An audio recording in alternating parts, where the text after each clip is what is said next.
أعوذ بالله من الشيطان الرجيم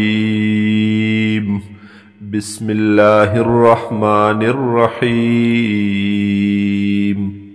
والسماء بنيناها بأيد او اسمان جوړ کړی دی مونږ دی لرا بأيد په قدرت خپل سرا په طاقت خپل سرا وإنا لموسعون او بیشک مونږ یو طاقت والا یو قدرت والا یا معنا داسې وإنا لموسعون او بیشک یو مونږه خامخا فراخی ورکون کی وسعت ورکون کی والارض فرشناها او زمکا غړولې د مونږ دی لرا فنعم الماهدون پسخ غړون کی یو مونږه ومن كل شيء او د هر یو سیزنا خلقنا زوجین پیدا کړی دی مونږ جوړې لعلکم تذکرون د دې دپاره چې تاسو نصیحت واخلئ چې تاسو غور او فکر وکړئ ففروا الی الله پس په منډه ورځئ تاسو الله طرف ته انی لکم منه نذیر مبین بیشک زیم ستاسو دپاره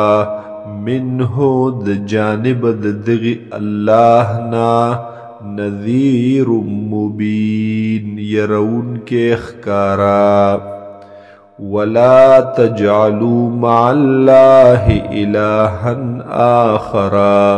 او مگر زوی د الله سرا الہ بلرا معبود بلرا انی لکم منه نذیر مبین بیشکا زیم ستاسو دپارا د جانب د دغی الله نا یرون کے اخکارا کذالک ما ات الذین هم دغشان ندے راغلے هاغی کسانو تا من قبلهم چو مخی دوینا من رسول یو رسول الا مگر کلچ هم راغلے قالو نویل بدوی ساحر او مجنون دے دا رسول جادوگر یا لیونے اتواصوا به آیا وصیت کړي د دوی یو بلتا به پدې خبر سرا بل هم قوم طاغون بلکې دوی قوم سرکشا قوم نافرمانا فتول عنهم پس مخواړه و اے حضور صلی اللہ علیہ وسلم اعراض وکا عنهم ددوینا فما انت بملوم پس نیت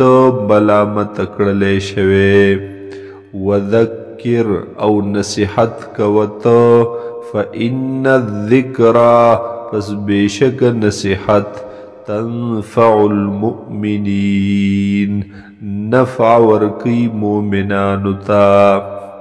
وما خلقت الجن والانس او ما ندے پیدا کڑے پیری جن لرا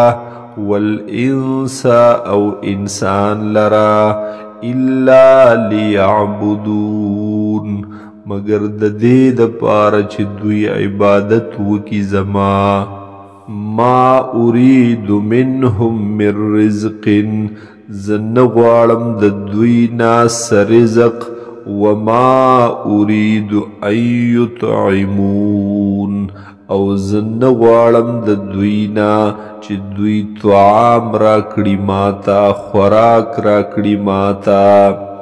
إن الله هو الرزاق ذو القوة المتين بیشک اللہ تعالی دے رزق ورکون کے او خاوند قوت محکم خاوند قوت مضبوط فإن للذین ظلموا پس بیشکا دپار دہاغی کسانو چھ ظلم کڑے ذنوبا د حسد عذاب مثل ذنوب اصحابهم پشان د حسد ملگرو ددوی فلا يستعجلون پس تادیدی نکوی دوی فویل للذین کفروا پس ہلاکت دے دبار دہاغی کسانو چو کفر کڑے من یومهم الذی پورز دوی هاغی یوعدون چی دوی سر وعدہ کولے کیگی